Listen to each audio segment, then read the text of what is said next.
رب اشرح لي صدري ويسر لي امري واحلل عقدة من لساني يفقهوا قولي. اللهم ربنا الهمنا رشدنا واعذنا من شرور انفسنا. اللهم ارحمنا بالقرآن العظيم. اللهم اجعله لنا اماما ونورا وهدى ورحمة. اللهم ذكرنا منه ما نسينا وعلمنا منه ما جهلنا وارزقنا تلاوته آناء الليل وآناء النهار واجعله لنا حجة يا رب العالمین آمین۔ یہ رات جو ہے مخفی کیوں رکھی گئی؟ تعین کے ساتھ کچھ معلوم نہیں یہ رات کون سی رات ہے، اس کا جواب تو میں بعد میں دوں گا کہ اس میں جو آراء ہے مختلف، لیکن یہ کہ اس کو کیوں مخفی رکھا گیا اس پر کچھ پیاری باتیں ہیں جو مفسرین نے کہی ہیں۔ پہلی بات تو یہ کہ جتنی عظیم چیزیں ہیں ان سب کو مخفی رکھا۔ قیامت کب آئے گی؟ مخفی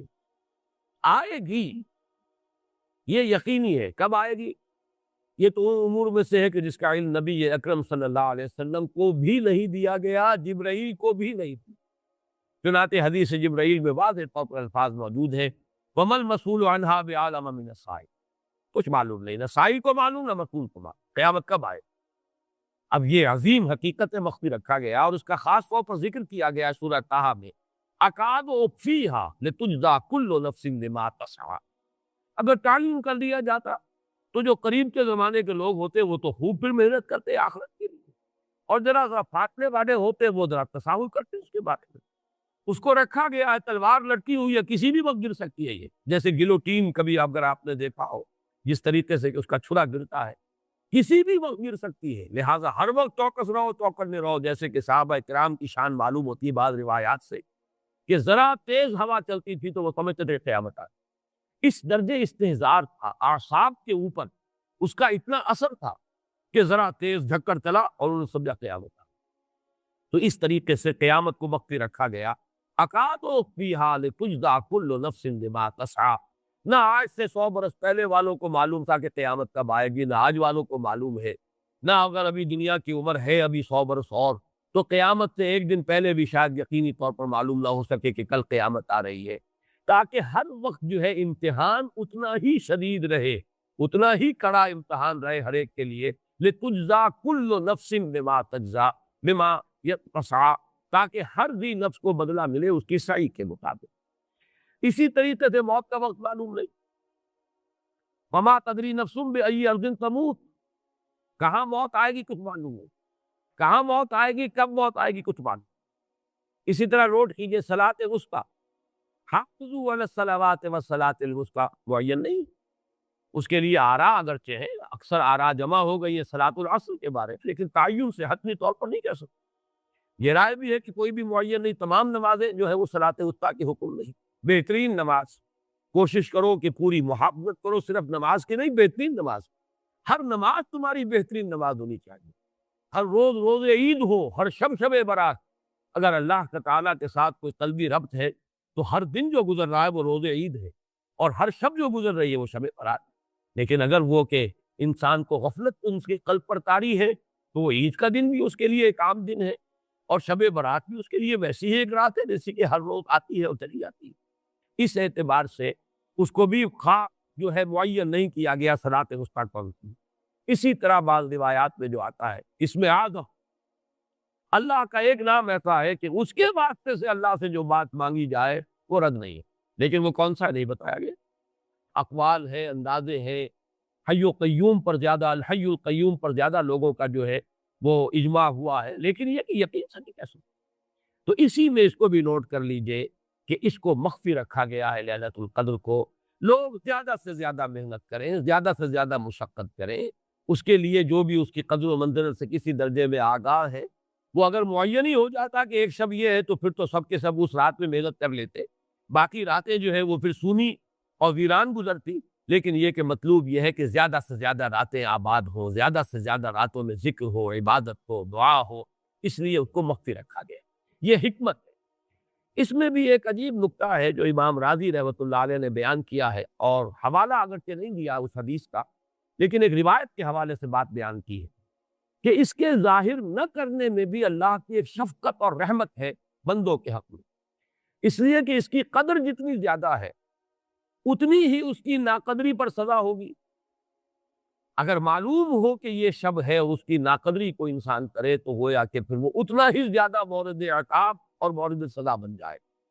اس کے لیے ایک بڑا پیارا واقعہ نقل کیا امام راضی نے کہ حضور صلی اللہ علیہ وسلم حضرت علی رضی اللہ تعالی عنہ ایک روز مسجد میں داخل ہوئے، ساتھ ہی آئے ہیں، دیکھا کہ ایک شخص سو رہا ہے، نماز کا وقت ہو چکا تھا۔ حضور نے حضرت علی سے فرمایا کہ اسے جگا دو، اسے ہوش میں لے آؤ تاکہ یہ وضو کرے، نماز کے لیے تیاری کرے۔ حضرت علی نے امتثال امر کیا، جا کر جگا دی۔ لیکن پھر ایک سوال کیا حضرت نے کہ حضور آپ تو خود نیکی کے کاموں میں بہت سبقت فرمانے والے ہیں، سباق بالخیر یہ لفظ ہے، سبقت کرنے والے بہت کثرت کے ساتھ، تو آپ نے یہ جو ہے یہ کام خود کیوں نہیں فرمائے اور مجھے کیوں اس کے لیے آپ نے حکم دیا؟ آپ خود بھی اسے جگا سکتے تھے۔ آپ نے فرمایا کہ تم اس کی حکمت کو سمجھ لو، میرے جگانے پر اگر وہ نہ جاگتا اور انکار کر دیتا تو کفر ہو جاتا اس کے حق، اور تمہارے جگانے پر اگر کوئی تساہل سے بھی وہ کام لیتا تو وہ کفر نہ ہو۔ یہ ایک فرق ہے کہ اللہ تعالیٰ کی طرف سے شفقت ہے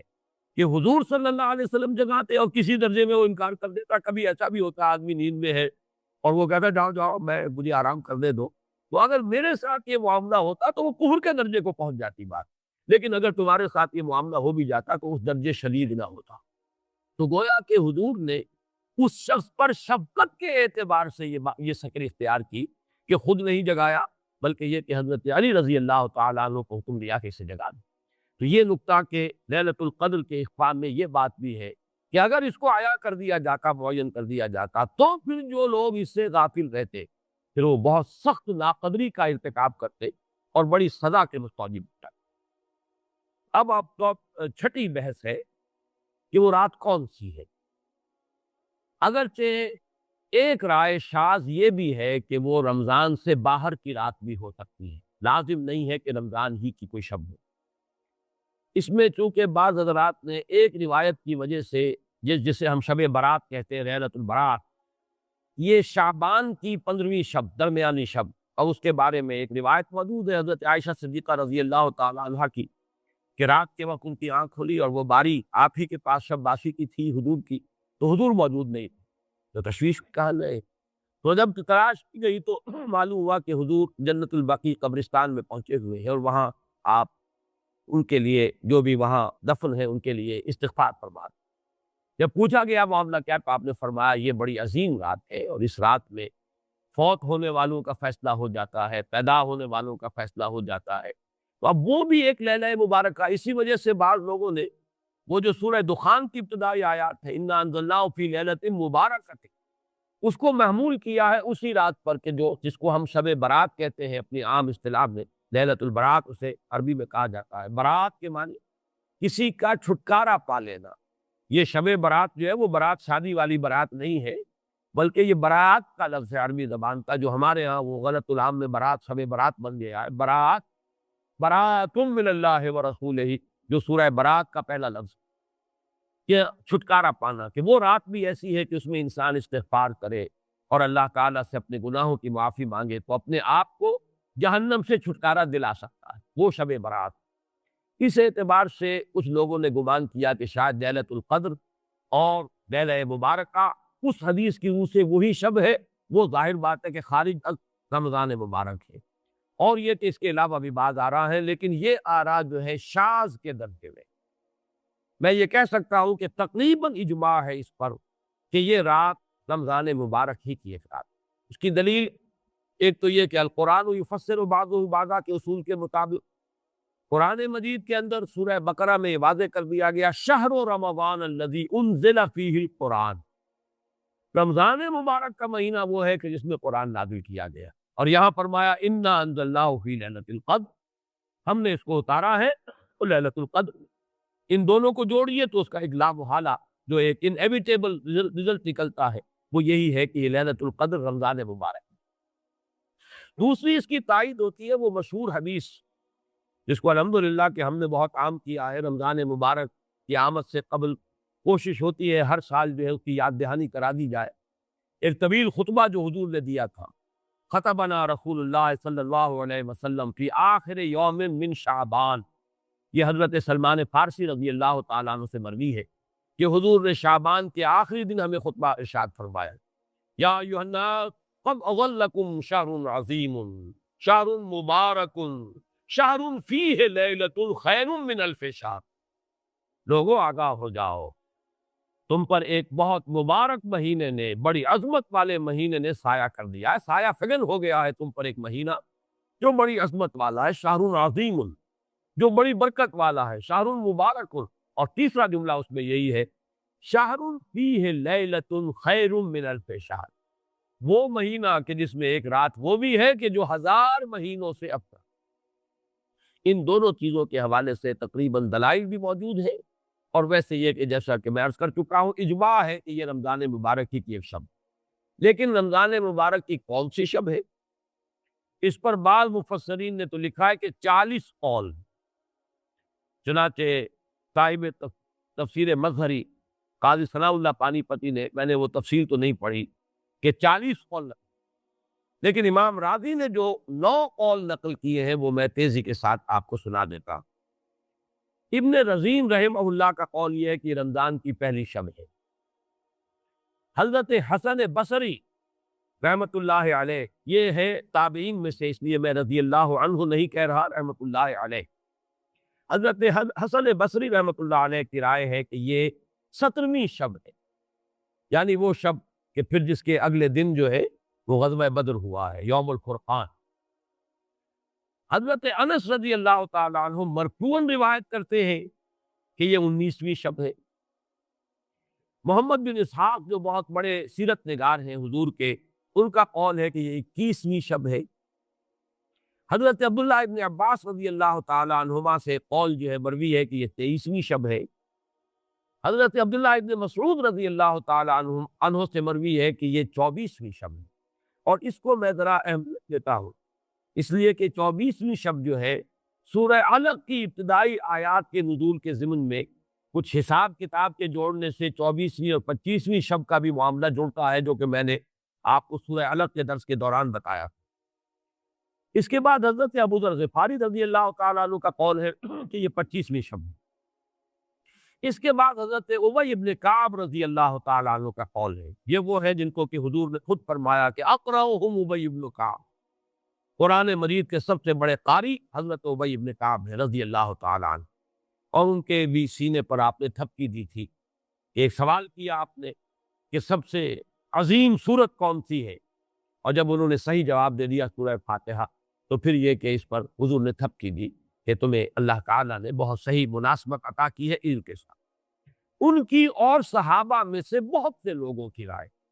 یہاں تک کہ یہ کہا جا سکتا ہے کہ بقیہ اقوال جو ہے وہ شاذ کے درجے میں ہے، اور یہ گویا کہ اگر اجماع نہ کہا جائے تو بہت حد تک اتفاق کے درجے میں ہے کہ یہ 27ویں شب، اور اس 27ویں شب کے ضمن میں حضرت عبداللہ ابن عباس سے ایک روایت میں پہلے آپ کو بتا چکا ہوں کہ 23ویں شب،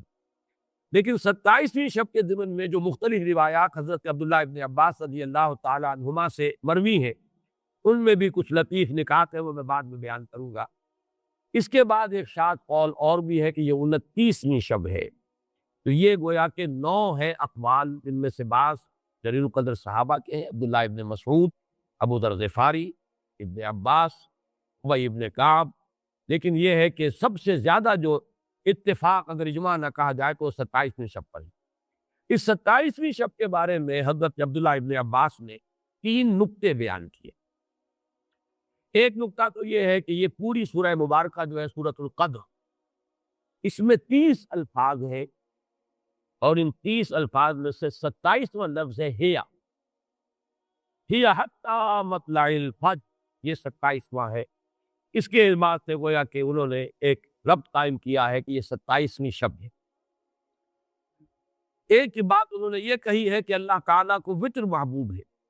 اللہ وطر و یحب الوطر، اللہ خود بھی اکیلا ہے اور وطر کو پسند کرتا ہے۔ پھر یہ کہ وطر جو ہے اب رمضان مبارک کے اندر اگر وہ وطر شمار کیے جائیں گے تو 14-15 وطر بن جائیں گے،